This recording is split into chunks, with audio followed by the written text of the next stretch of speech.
Good afternoon. It's Friday, the 15th of January 2016, just after 1 o'clock. Welcome to UK Column News. I'm your host, Brian Gerrish.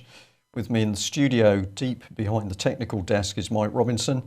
And we're going to be joined by David Scott with Northern Exposure. Well, the weather across the country, it's good in most places, apart from Plymouth. We've had the most incredibly heavy shower just come through, probably sleet. There was some snow on Dartmoor earlier on this morning. But the weather reports are that essentially Perthshire is sunshine and snow, very pretty winter's day. We should all move to Scotland apparently. London is good, Hampshire's good, Rhyll's good. The Pembrokeshire Corgis are frolicking in the cold weather. Norfolk, did I mention Norfolk? Norfolk's also good. So it appears that most people are having winter now, apart from Plymouth, which is wet. Okay, that's it on the weather. I'd just like to say that we reported a couple of days ago, we were talking about the Church of England and abuse of youngsters at Kendal House. I had said that some boys were involved in, were survivors of that abuse or victims of that abuse at the time. And I've been corrected on that, and that the youngsters abused in the Church of England's facility were all girls. So I'd just like to make that clear, and also say to people, if you haven't read it, you may like to get hold of a copy of Pinned Down, which is the book about the experiences of Teresa Cooper. Well, Mike, money is, or the love of money is the root of all evil, which probably takes us to financial matters. Yes, so I think it was the first day back, we were reporting on the Financial Conduct Authority and that it had decided to drop its plans to hold an inquiry into the culture, pay and behaviour of staff in banking. And at the time we were pointing out that there was some allegation of government sort of shenanigans going on, some pressure from the Treasury to get the Financial Conduct Authority to drop that inquiry. Well, it seems that the Financial Times today is reporting that the FCA has now launched an inquiry into the leak of documents to the Financial Times on this matter. So basically, what happened was that Tracy McDermott, who's the acting chief executive of the Financial Conduct Authority, she's ordered this investigation into how the Financial Times received leaked documents and therefore were able to reveal certain information about this close down of this inquiry. Basically, on the 7th of January, however, she announced that she wouldn't be taking part in the process to replace the chief executive. So she's only the interim chief executive, so she's withdrawn from the race to find a replacement leader for that organisation. And then on Monday this week, the Financial Conduct Authority denied being pressurised by either the Treasury, the Bank of England, or the Prudential Regulation Authority in order to drop this inquiry into banking standards. And then on Tuesday, the Financial Times received the leaked document, or they had received the leaked document, and they published the information on Tuesday, basically saying that it was a Bank of England official who had overseen as the FT is describing it here, overseen the move by the city regulator to scrap a review into Britain's banks. So it looks like it was the Bank of England that placed the pressure on, and the Financial Conduct Authority pretty upset that this document was leaked to the Financial Times. But it seems like all is not well in the City of London regulatory environment, pressure building. Maybe they are feeling the pressure as a result of potential financial collapse that we're seeing at the moment, Brian. Well, that's true, Mike, but of course the other thing is it's showing us once again the power of the truth. The moment truth is around, everybody's running for cover and trying to batten down the hatches and threatening people who've got the truth. So if you've got the truth out there, keep pushing it out. And then earlier this week, we were talking about the state of shipping worldwide as an indicator of what's going on in the economy. And of course, some people were saying that nothing was going on with regard to shipping, that there were no ships on the seas at all. Again, the Baltic Dry Index, which is the measure of how much it costs for container ships to, it's for bulk ships to carry stuff around the world, mainly commodities of various kinds. This sort of gives a measure of how much people have to pay to ship their corn or whatever it is from one side of the world to another. So what we have here is the Baltic Dry Index falling below 400 points for the first time ever. This, what they're saying here is the spot price, for example, if we take the largest sort of bulk carrier that's going, which is called a capsize, that's 80,000, capable of carrying 80,000 tons of stuff.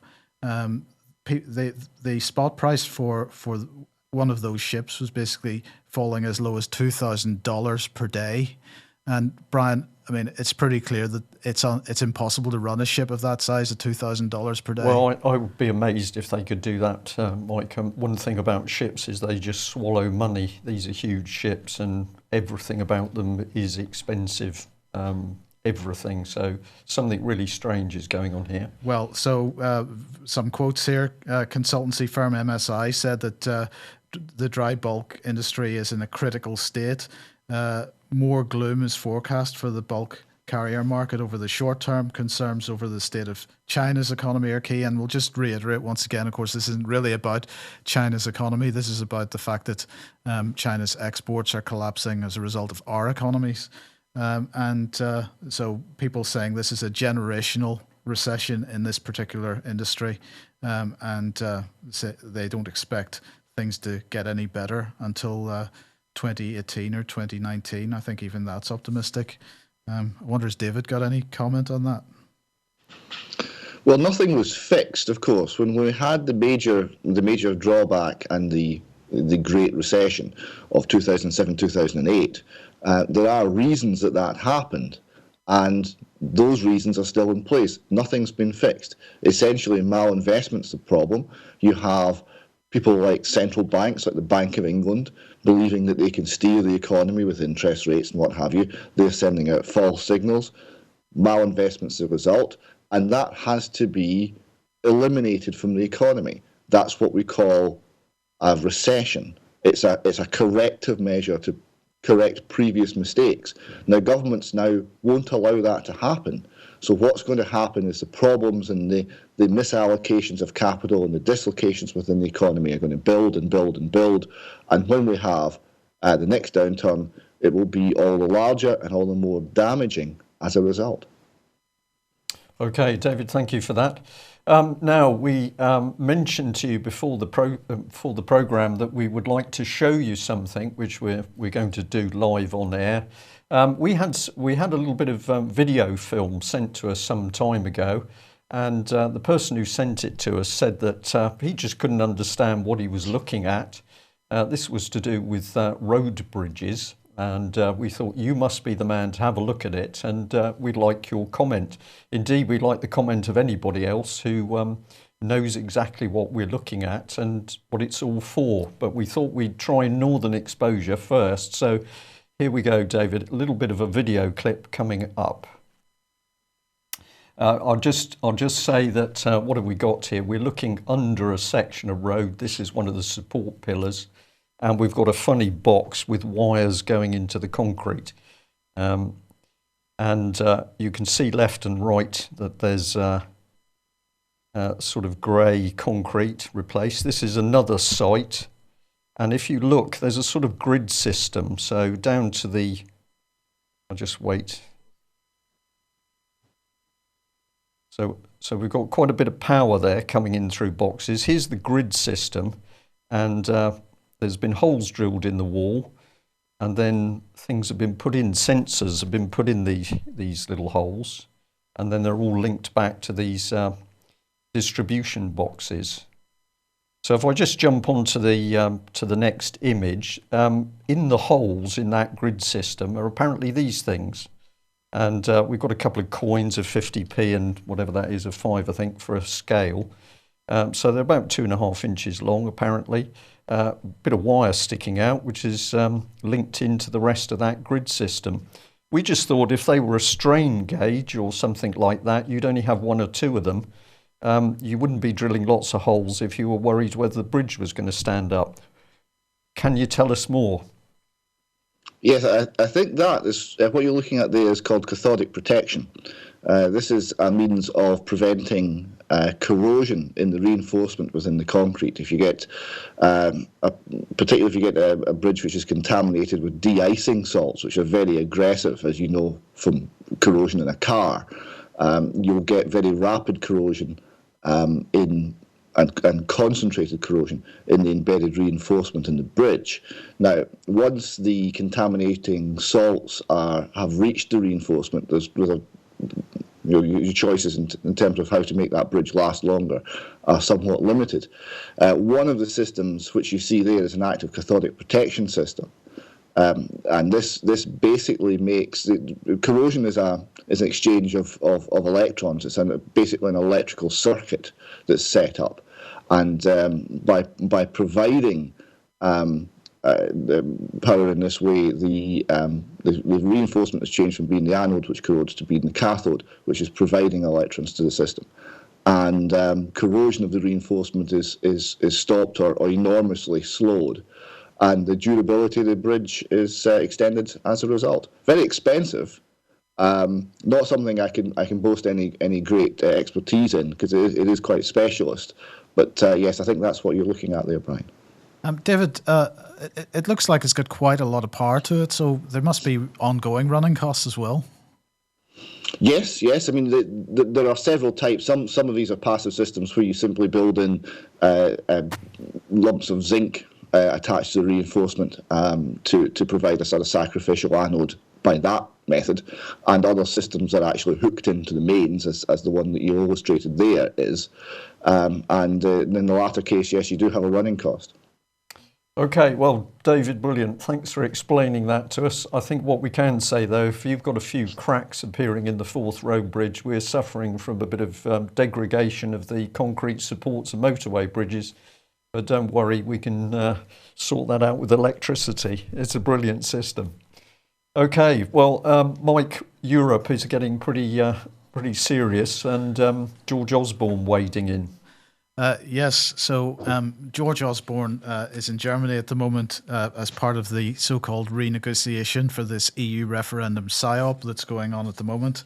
And he was giving an interview to the BBC Newsnight last night, in which he said he is a Eurosceptic. Now, I didn't get a chance before the start of the programme to extend the length of Osborne's nose there, but I thought it was probably appropriate if I had.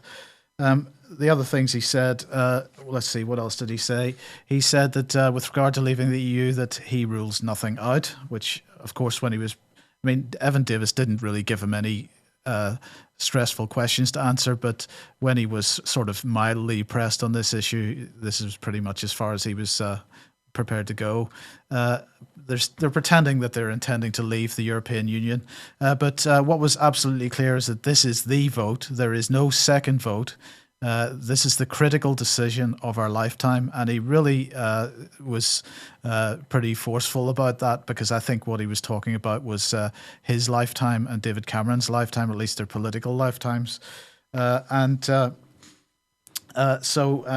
he said that the majority, apparently, of people in the UK want to stay in a reformed EU, and that's why this renegotiation matters, because it offers a chance of a new settlement. Very constitutional reformist language there, a new settlement between Britain and Europe, but not part of ever closer union where the Eurozone can't impose changes on us. So one of the things that came across was that clearly his City of London masters do not want Britain to be, or at least the City of London rather, to be under the spell of the Eurozone.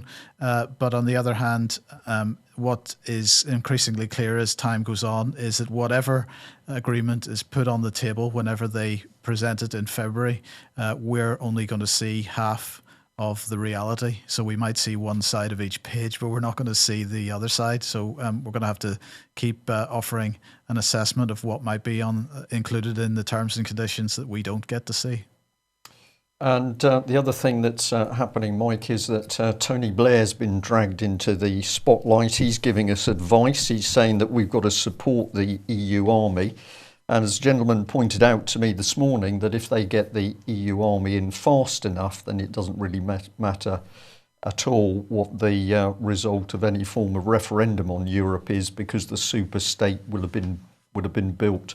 But isn't it remarkable, a man who engineered an unlawful war, how many people died? Millions is probably the true figure for that. And yet this is the man now paraded around to give us advice. It's quite extraordinary. Well, if the Ministry of Defence is not telling the truth about integration with European armed forces, we shouldn't be surprised, because let's just remind ourselves that the Ministry of Defence at the moment does not want to tell the truth about who it was brought in the policy promoting Satanism. A little while ago, we showed this Freedom of Information exchange where a gentleman had actually asked for the supply of documents relating to the recent approval of Satanism or Luciferianism as a religion, and the approval of worship on board Royal Naval vessels. What did the Ministry of Defence do? Well, they basically said, well, there hadn't been any approval. It was all mistake. It couldn't possibly be right. It was the most appalling fob-off answer. Well, we're pleased to say that the member of the public has gone back to them and said, not good enough, I'm requesting an internal review of Ministry of Defence's handling of his Freedom of Information request. And of course, he's also pointed out that the Ministry of Defence were absolutely promoting Satanism. Here is the Daily Record saying that the sailor who admitted being a Satanist had been promoted to a job with the Ministry of Defence. So the promotion is in more than one sense. But in this article, I think it was the man's mother was saying, well, they accepted what he did and even offered him space on board to carry out satanic rituals. So basically clear that British Ministry of Defence is promoting Satanism. But when the public ask who were the people that decided this was such a great idea, of course the lies and the cover-up start. And that theme is continued. We mentioned Larium, the drug Larium yesterday, and we're just going to say it's remarkable, isn't it? We've got an MOD promoting Satanism and an MOD knowingly administering Larium in a manner which it has been causing harm to military personnel. Have we got the situation at the moment where there's a deliberate attempt to break down our armed forces? It seems to me the answer to that is yes. David, I'll just give you a quick comment before we'll hand over to you for your material from Northern Exposure. Yes, the Satanism on board warships and Satanism in general, you actually wonder what's going on between these people's ears. You know, do they really know what they're dealing with? Do they really have any clue as to the damage and the threat that's posed by such beliefs and such practices? The administration of harmful drugs obviously has echoes back to the Gulf War and Gulf War syndrome, which is one of many diseases, including ME, which the people who are in charge of assessing the disease and helping the victims and being placed in that position by the government don't actually believe that the disease exists. They believe that it's all imagined. So this is the sort of guidance we're getting from on high, from our government. Yes, something is wrong. You're now going to take us north of the border where we can also see something wrong, but the style of the problems seem to be the same. So we'll just start off. This was a letter concerning Robert Greene, but from the Right Honourable, I do hate that expression, Andy Burnham MP. We'll just call him a man called Andy. And this starts to lead us into the fact that Eilish Angelini was given a very important role, chairing deaths in custody. So this was the government announcement, but I'll just pop back to this letter. What's the significance of this one, David? Well, it showed a little bit of movement from our wise overlords to actually look at this issue. This was in response to multiple letters, including this one was sent back to Robert Greene, but there's been many other people writing as well to Mr. Burnham regarding the appointment of Dame Eilish Angelini to look after deaths in custody investigations in England and Wales. Now, Many people feel that she's entirely not the right person to be doing that, and made this case very forcibly to the Home Secretary and also to the shadow, Andy Burnham. Mr. Burnham said he would look into this. Now, looking into this meant sending a copy of this correspondence to Theresa May and saying, is everything okay? What it now appears has happened is Theresa May has come back and said, yes, everything's fine, there's nothing to see here. And Andy Burnham has actually been convinced by that. So we'll come on now to a few reasons why that's a hasty decision by Mr. Burnham, and he really shouldn't have been so easily convinced by the bland assurances from the Home Office. Okay, well, I think part of this is this one. The Scottish Law Reporter came out with a very factual report about a slush fund that was held in the Crown Office and Procurator Fiscal Service, which was being used for private legal representation. This is the heart of the matter, isn't it? Because the allegation is that this is the pot of money that Eilish Angelini used in order to pay for court action against Robert Green. Is that correct? Yes, and that's correct. And that's been confirmed by the Crown Office in writing, that Dame Elise Angelini did in fact get public funds in order to carry out a private civil action against Robert Green. Now, we've seen some invoices for this, so we know it goes to £56,000. We don't know the full extent of it. Now, there is an ongoing Audit Scotland investigation into this practice by the Crown Office. That investigation is now in month 4, and we are awaiting anxiously for some update as to what the conclusions of that investigation have been. But clearly the investigation is quite substantial. We know they've been interviewing people from the Crown Office about this practice, so we'll perhaps find out more in weeks to come. But it's most certainly an ongoing investigation, and it most certainly does involve payments made to Dame Elise Angelini. Now, the Home Office position is she's not being investigated, and that is technically true. She's not being investigated. It's the practices of the Crown Office that are being investigated.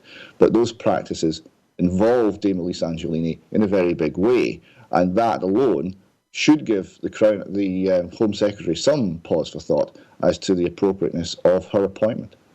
Right.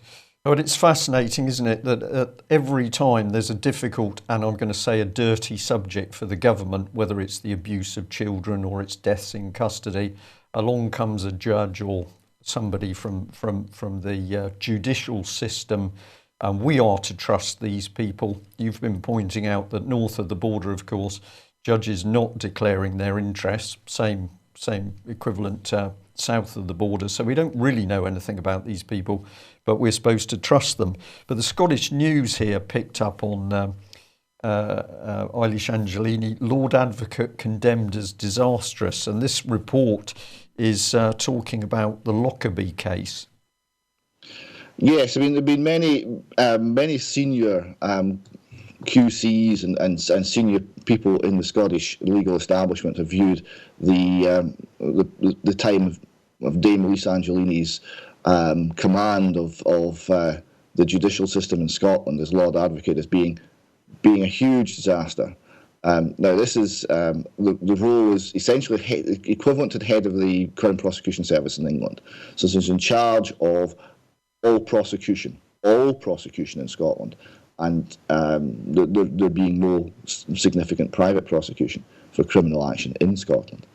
And the role is normally fulfilled by a former advocate who provides a corrective hand on the tiller to any overeager investigation or prosecution that might come from the system. But Dame Elise Angelini is from the system. She's a former prosecutor herself, and that steadying hand seemed to be entirely absent. And hence, we had people from the Lockerbie case, senior QCs in Scotland, coming out and saying that our ancient system of criminal justice is going to hell in a handcart under the guidance of Dame Elise Angelini. So that's what we're getting now, investigating deaths in custody in England.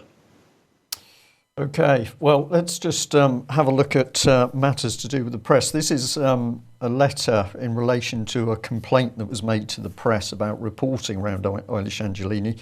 And the key bit there, highlighted in yellow, is that she was saying that she's never had any involvement in the Holly Gregg case. Yes, quite clearly. This is 2010. Now, later on, she made some of the main decisions in the Holly Gregg case, although that as well is being denied by the Crown Office and Procurator's Fiscal Service in Scotland, but is being confirmed by the Justice Department. So take from that what you will. But that was 2012-ish.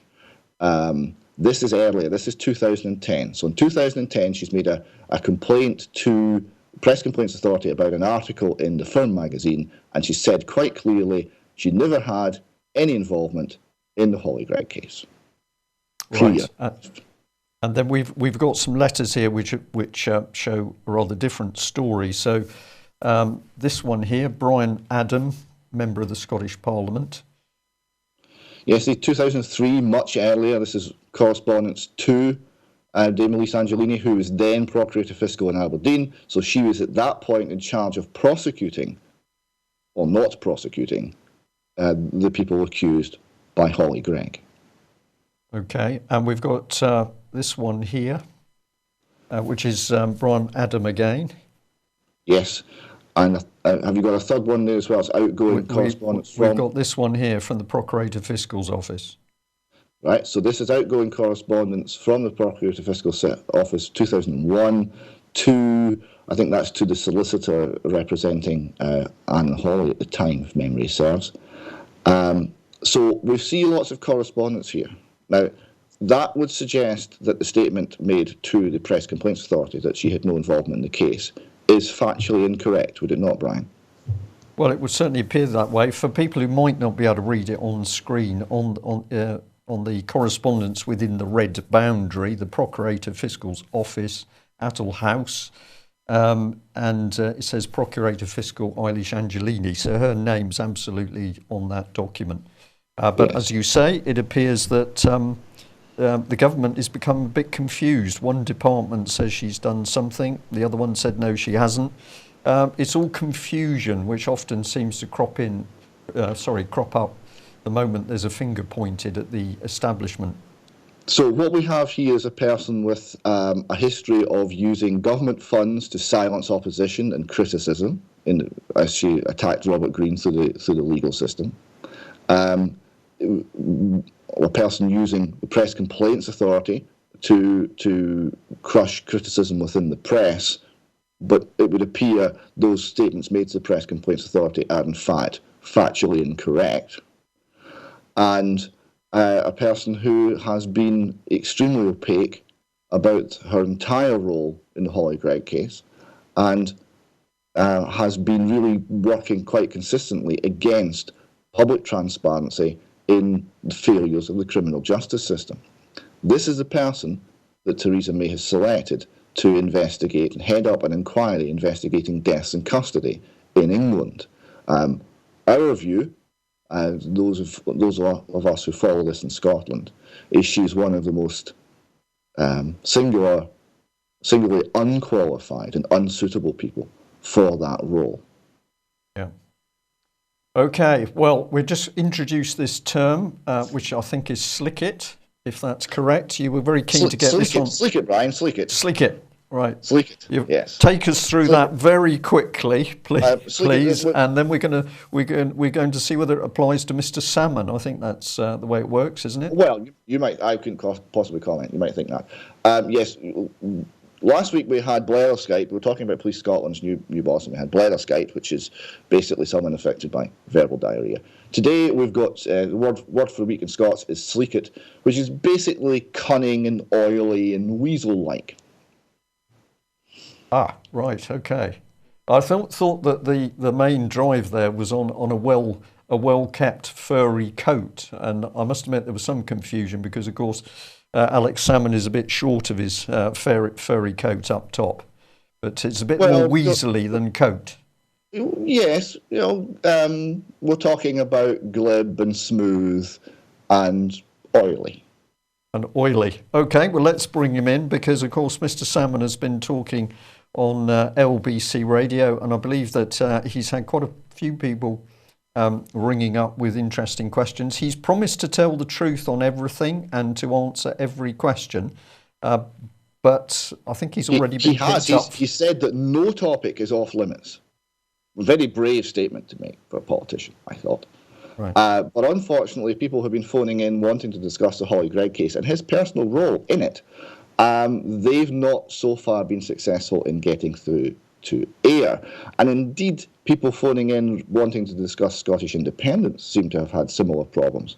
So, I mean, clearly those editorial decisions have to be made, and maybe we'll get to these in later weeks. But so far, many of the most interesting subjects have not been covered in the radio programme. Okay, maybe that gives us an opportunity to speak to LBC in due course. I'm sure we'd be very happy to give them a call. David Cameron, always an important man, and he's now been standing up apparently to tell us that we need to be taught how to control our children, and he's calling for a revolution in child rearing. And before I hand back to you, I thought we might just also pop up on screen, of course, the Guardian article that this parent, Mr. David Cameron, and his wife had a couple of drinks in a pub, and as you do, we've left our daughter there. So he's just the man, obviously, to advise the nation on child rearing. I don't really like that term very much. What's this man up to? Well, I mean, leaving your children in the pub. In Scotland, the named person would be informed of that. In fact, we might actually find out if pub landlords are part of the information gathering network. Perhaps they are. Yes, David Cameron is now going to be giving advice on child reading. Now, this is getting ever younger. One of the things to watch here is there's a constant, and this comes from the World Bank and it comes from UNESCO, there's a constant drive to get the children younger and younger. In Scotland now, we're looking at free nursery education. From 3, David Cameron's now talking about 2 as the point where the state gets involved in raising your children for you. And I've heard one left-wing commentator in Scotland, works with BBC, well established, in shaping information and shaping thought and discourse in the country, advocate 1 as the age that state involvement in child rearing in terms of free full-time nursery care should actually kick in. So if you have a child, don't raise it. The state's going to raise it for you. You go back to work and earn some tax money. And meanwhile, you can trust the state to raise your child the way the state would want it raised, which is very much the agenda for the named person scheme. But it's clearly been rolled out in England in a different form, but the ideas underpinning it are just the same. Right. Now, you were keen to show us this. It's a national with Angry Salmon, how to have named persons without tears, make a robust case to parents. I've just pulled out a bit of text on this. We've got, however, this significant section of the Children and Young People Scotland Act has been kept suspiciously off the public radar and not openly championed as the world-beating miracle cure that its creators doubtlessly consider it to be. I'll concede that every child being assigned a mandatory government official who employs a well-being wheel to determine if the kid is happy or not isn't something parents are used to. And you've got to watch it because down at the bottom it's talking about you can be classified as hostile or non-engaging. Yes, this character here, this is a started off as a spoof Twitter account called Angry Salmon, and it was claiming to be the thoughts of Alex Salmond while he was feeling less restrained. And it was such a successful Twitter account and character amongst nationalists supporting opinion in Scotland. It got its own column in the national paper, which is Pravda for Scottish people.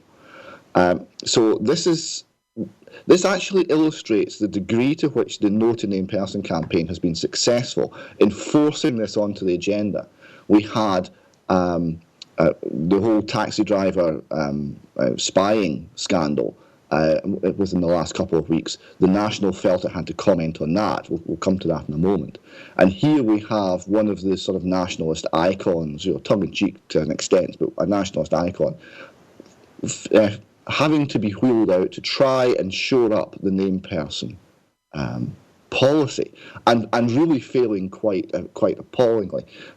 It's interesting that the case that they chose to illustrate how harmful the named person could be was the Simpsons cartoon. They didn't choose a real-life case of a real-life Scottish person being hounded by real-life state functionaries on a power kick. No, they didn't choose any of those stories. And those are out there, and those are out there, well documented, and there's good evidence for this. And some of the people, at any rate, are willing to go on the record. No, we didn't go there. We went to the Simpsons, fairyland, little people in bright yellow, and in a fake world, to illustrate how the named person might be harmful. So very much trying to downplay it. He then said, the named person idea makes people anxious that once again politicians are trying to put out the village fire with a tsunami. For every child saved from mistreatment, many other families could be put under unwarranted scrutiny and made to suffer needlessly at the hands of education and health professionals, who might also be unduly burdened. The most undesirable element is the potential workload it could dump on underpaid teaching and medical staff who didn't choose to be social workers. So a strange and oily and sleek attempt to deflect the criticism. All of that is wrong. Just very briefly, we're talking about... Quickly, David, because I'm going to be a bit ruthless through the clock today. Okay. It's not a matter of scale. It's a matter of issue. It's a matter of basic fundamental rights and wrongs. It's not getting the scale wrong. It's getting the very idea that the state has a right to intervene in family life wrong. Yeah. And the most onerous thing is not going to be unwanted scrutiny. It's going to be unwanted child stealing by the state. It's going to be unwanted court action against families. It's going to be devastating. It's not going to be The Simpsons. I couldn't agree with you more on that one. If you dare criticise the system, though, it appears that your right wing, and the National here has got an MSP gentleman grinning from ear to ear who says, well, of course, if you say this is Stasi-like behaviour and this is in relation to taxi drivers reporting on any comments said in their cab, then he says you're right wing. What do you know about this guy? Just a short comment, because I'm keen to get into the charities. They're trying to paint it as a political divide. They're trying to paint it as Tories and Daily Mail readers against the fine people of nationalists who are only there to trying to help every child and give everyone a big hug from the state. It's nonsense. But the interesting thing is he then listed a whole series of charities. Why is this okay? Look who supports us. And he listed a whole series of 11 charities that support the named person scheme. Indeed they do. Thing is, Brian, that list of 11 charities, it seemed vaguely familiar. We seem to have seen that list, those names, before, and indeed we have. And presumably it's connected with this. So we've got the Scottish Government here boasting that it's given 14.7 million funding, not of government money, of course it's public money.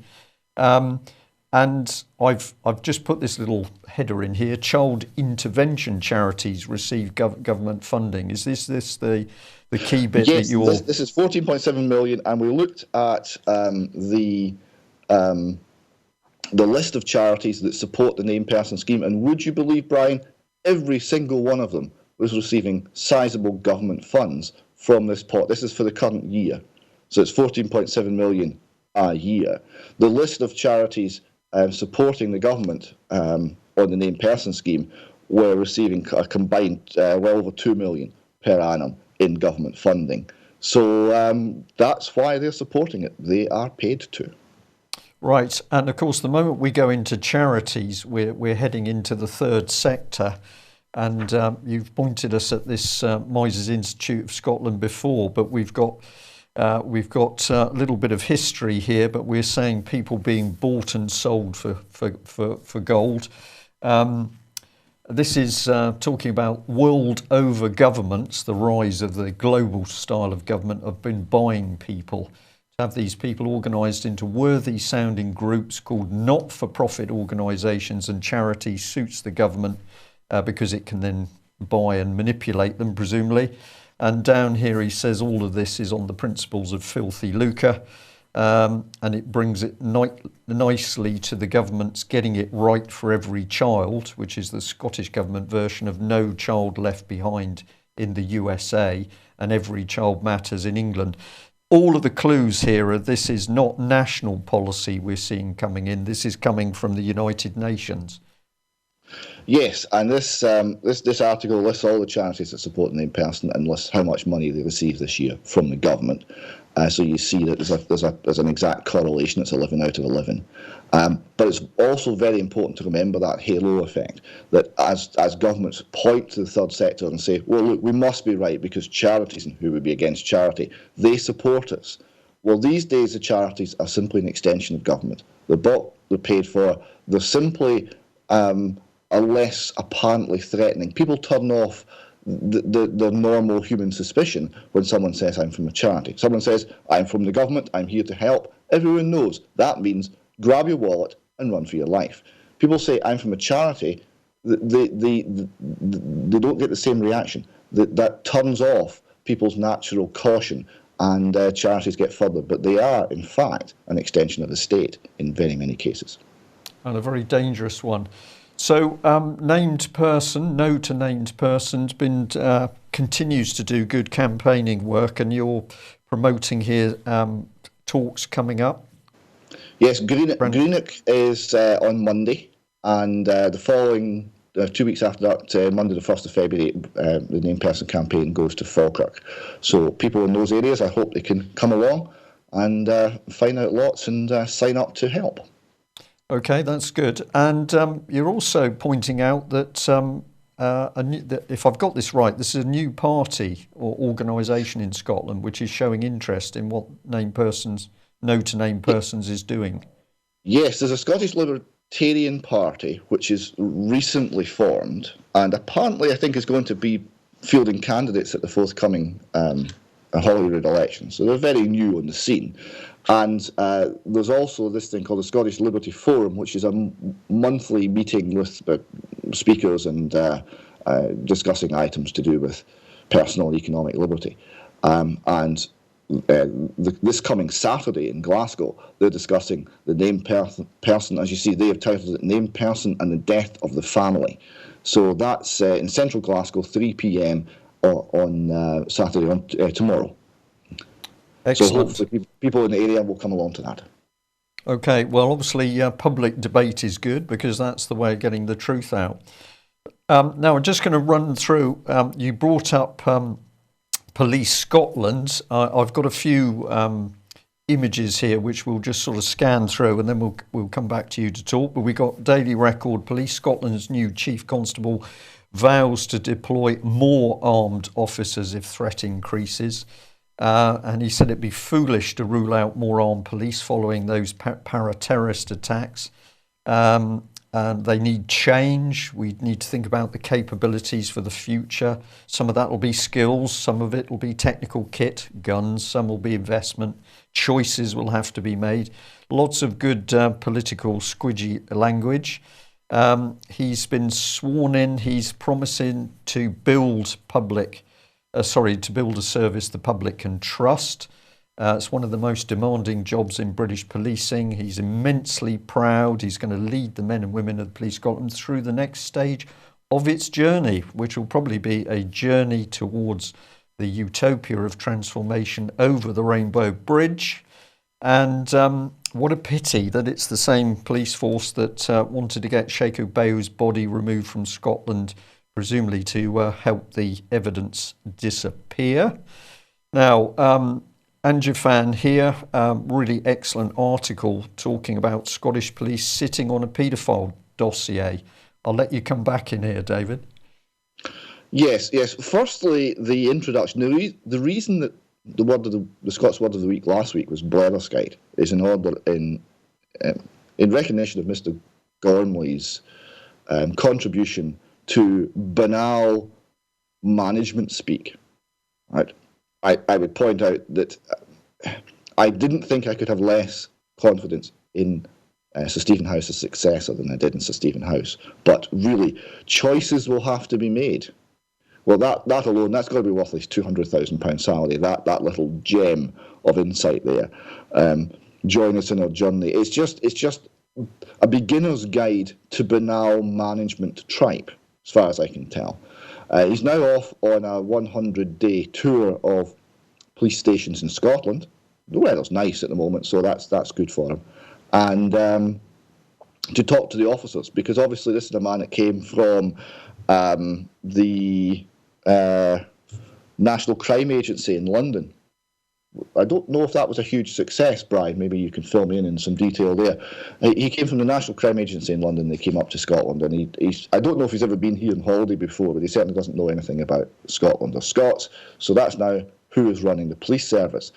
But there is one thing he could do to show that he's actually got guts and he's actually going to make a difference, and that is release the paedophile dossier that the police in Scotland hold regarding, this one here, regarding Moira Anderson's murder and an allegation that was made by a convicted paedophile that there was a ring in operation and it involved, amongst others, senior police officers.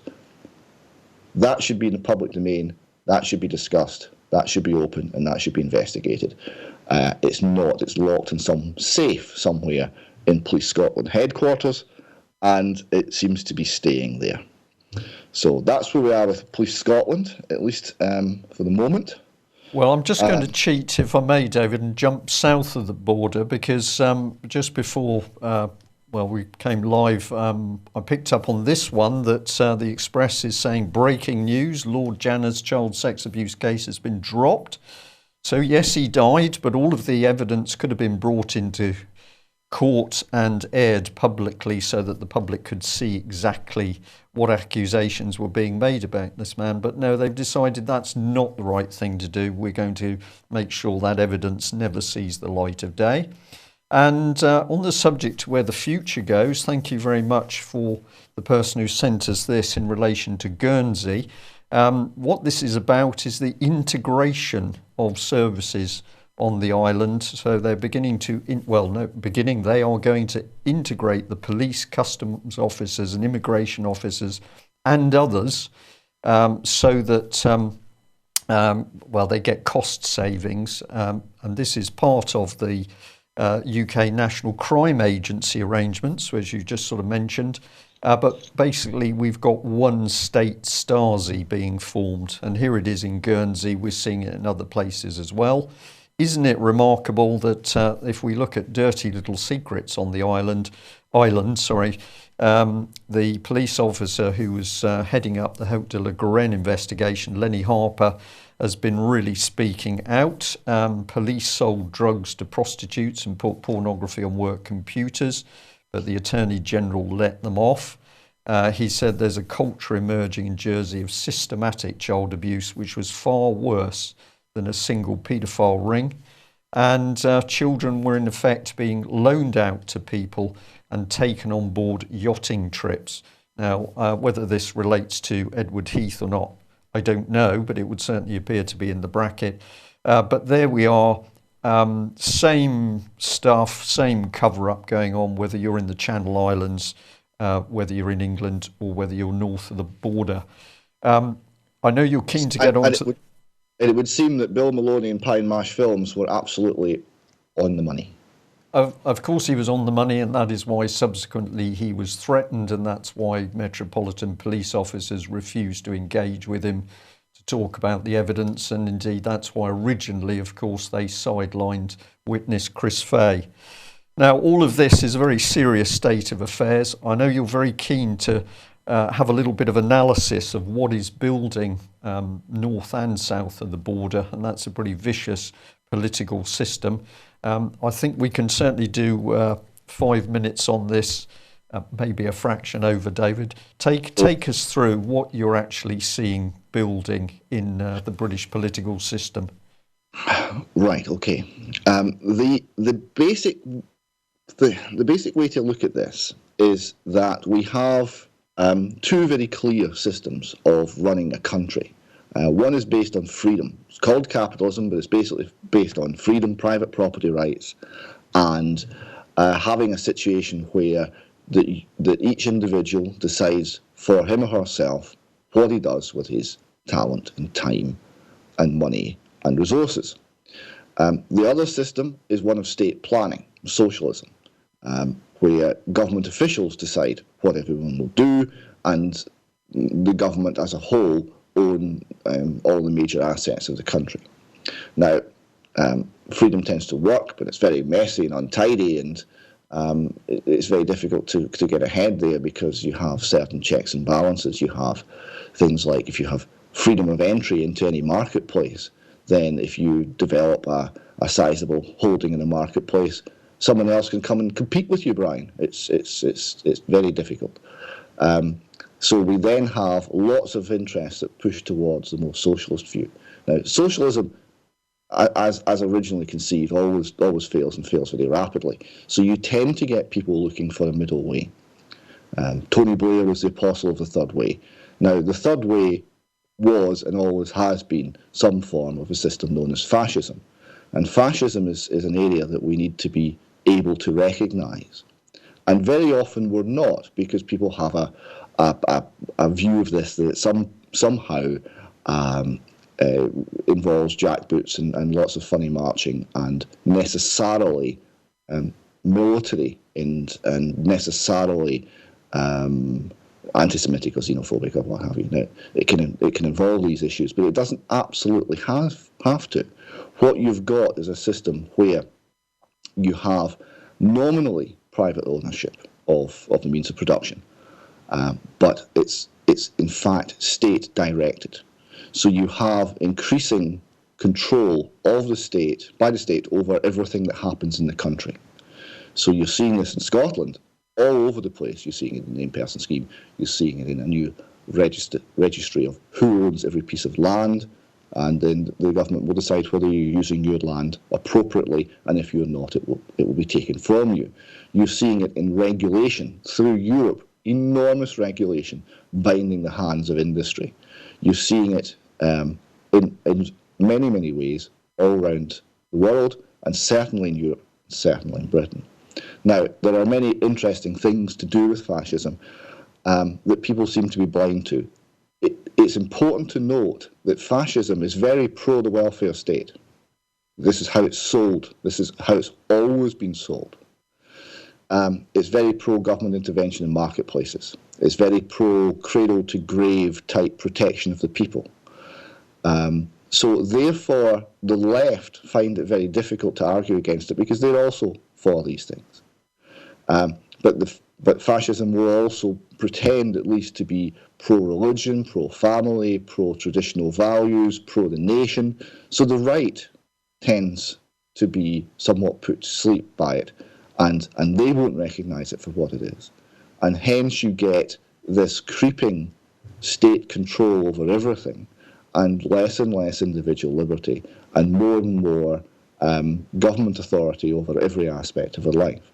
And that's where we are. And it's interesting. We'll come to a couple of books which I'm suggesting people have a look at, and they were both written by refugees from fascism, and they were both written in the 1940s. One's called The Road to Serfdom, and it's written by F.A. Hayek. Now, he was an Austrian economist, and he was then working in the London School of Economics, but he was a German speaker. He had experience of what the descent into fascism in Germany had actually involved, and he spoke from a position of knowledge and experience. Now, his view was that we faced as many threats to liberty from the left wing, the Soviet idea, the socialist ideas, as we did from out and out fascism, and the two were very similar. He dedicated the book to socialists of the left and socialists of the right. he was somewhat constrained writing in 1943 when we were allied against Nazi Germany and with the Soviet Union. He was somewhat constrained as what he could actually say about the socialist system, but he covered really pretty well, and some of the book's wonderful. There's one or two chapters that are a bit compromising, but some of the book is absolutely wonderful, and the insights are very, very profound as to how he saw that by fighting fascism, we were actually becoming the thing that we were trying to oppose. The second book is called Omnipotent Government, and it was written by Ludwig von Mises. Now, he's also an Austrian economist, and he was Jewish. Now, he had to get out sharpish from Austria, and he spent 6 years in Switzerland and then went to America, and essentially had to start his life again. I think he was in the late 50s or 60s by this point. He had lost his entire library. He essentially had what he stood up in. And he was in a new country speaking a language which he at that point did not speak. So he certainly had a lot of mountains to overcome. So he wrote and taught until the end of his life, much later. I think he taught well into this in the 1970s. The book he's written here, Omnipotent Government, was one of the first ones he wrote after they arrived in America, and that was written in 1944. So again, you could see and had experienced, and he'd lived through the rise of fascism. Now, one of the things he identifies here, and it's quite critical, is it's a critical facet of fascism. And the reason that Jeffrey Tucker was the first man to call out Donald Trump as being a fascist is he recognised the same policy in the Trump view of the world.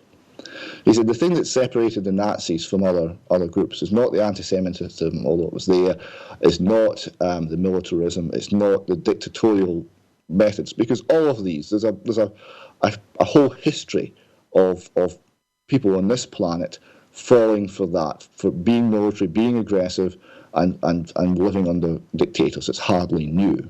He said, no, the thing that was new, the thing that was unique, is the whole idea of living space, Lebensraum. That was key to Nazi philosophy. And what it meant was you had to have an economic sphere of influence which you could ring fence, which was big enough that you could actually get all the resources that you needed to run your entire economy with central planning under your control. It is the very opposite of the classical liberal free trade, where you trade with other countries to get the things that you don't have. Now, the free trade is important because when goods don't cross borders, armies do. But he's pointing out this living space, Lebensraum, and essentially this is what Donald Trump is currently calling for, and this is what the European Union is currently calling for. And we're looking here at what's happening to this country. We have a choice to make. Do we remain a trading, outward-looking, free market country who will trade across the seas with the whole world, or do we become part of Europe's living space? That's the choice we have to make. Down one route, there is hard work but freedom, and down the other route, there's cradle-to-grave protection from the state and no liberty. David, thank you very much for that excellent analysis. We're going to end by just showing this. This is the EU Chronicle.